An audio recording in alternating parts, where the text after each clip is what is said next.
یہی وجہ ہے کہ اس پتھر کے اوپر حضرت ابراہیم علیہ السلام کے قدم لگے تو 4000 سال گزرنے کے باوجود آج بھی اس پتھر کے اندر جناب ابراہیم علیہ السلام کے قدموں کے نشان جو ہیں وہ نظر آ رہے ہیں، تھوڑے تھوڑے بیچ میں گھسے ہوئے ہیں۔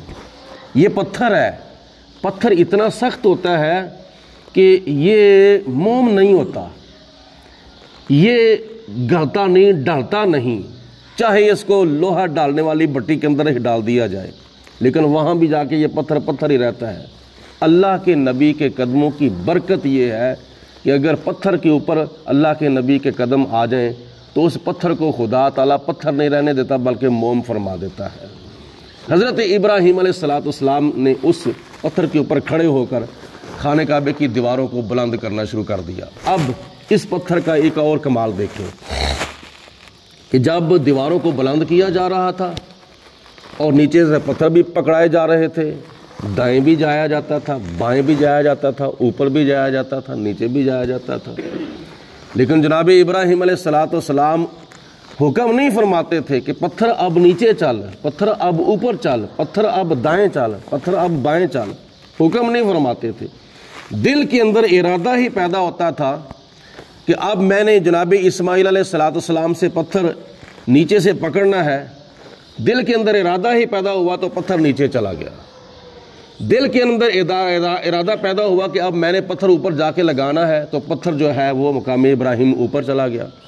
اب دل کے اندر ارادہ پیدا ہوا کہ میں نے پتھروں کا وار جو ہے وہ لگاتے لگاتے دائیں طرف جانا ہے تو پتھر جو تھا وہ دائیں طرف جانا شروع ہو گیا، خود بخود پتھر جو ہے وہ بائیں طرف جا رہا ہے۔ جناب ابراہیم علیہ السلام کے دل کے اندر صرف ارادہ ہی پیدا ہوتا ہے، خیال ہی پیدا ہوتا ہے کہ اب میں نے فلاں کام کرنا ہے، فلاں طرف جانا ہے تو پتھر خود بخود اس طرف چل پڑتا ہے۔ یہ پتھر کا کمال تھا، اور یہ کمال کیوں ملا تھا؟ جناب ابراہیم علیہ السلام کے قدموں کی برکت سے ملا تھا، اور اس پتھر کا آج بھی دیدار کیا جا رہا ہے۔ اور اسی پتھر کے اوپر کھڑے ہو کر حضرت ابراہیم علیہ السلام نے خانہ کعبہ مکمل بنانے کے بعد ایک دعا کی تھی، ربنا وَبْعَثْ فِيهِمْ رَسُولًا مِّنْهُمْ يَتْلُو عَلَيْهِمْ آيَاتِكَ وَيُعَلِّمُهُمُ الْكِتَابَ وَالْحِكْمَةَ وَيُزَكِّيهِمْ إِنَّكَ أَنْتَ الْعَزِيزُ الْحَكِيمُ۔ یا پروردگار عالم، یہ خانہ کعبہ تیرا گھر بنا میں نے دیا ہے، اور یا اللہ پاک اس گھر کو آباد کرنے والا تو اپنا پیارا آخری رسول حضرت محمد مصطفیٰ صلی اللہ علیہ وسلم مبعوث فرما دے۔ یعنی یوں کر لو کہ اس پتھر کے اوپر جناب ابراہیم علیہ السلام نے کھڑے ہو کر نبی پاک علیہ السلام کا میلاد پڑھا تھا۔ آج اس پتھر کو کیا مقام ملا ہے؟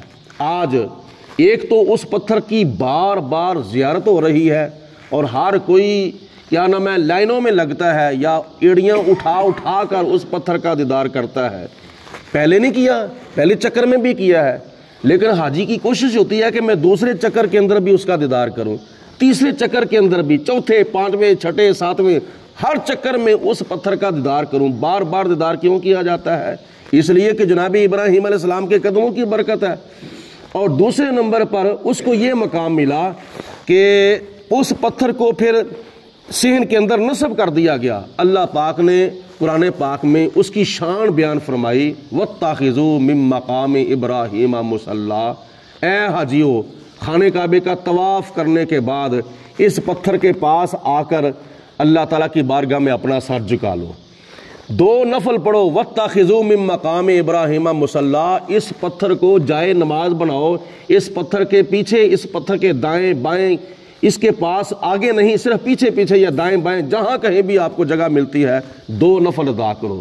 اس پتھر کو یعنی اتنی اللہ پاک نے عزت عطا فرمائی ہے، اتنا اللہ پاک کی ذات نے مقام عطا فرمایا ہے۔ اور جو دوسرا پتھر تھا اس کو حجر اسود کہا جاتا ہے، اس پتھر کو اللہ پاک نے فرمایا کہ خانہ کعبے کے ایک کونے کے اندر اس کو نصب کر دو۔ یہ جناب ابراہیم علیہ السلام نے خانہ کعبہ اللہ تعالیٰ کا گھر جو تھا تعمیر فرمایا۔ اللہ پاک ہم سب کو اس گھر کی بار بار حاضری نصیب فرمائے، اور اللہ پاک سب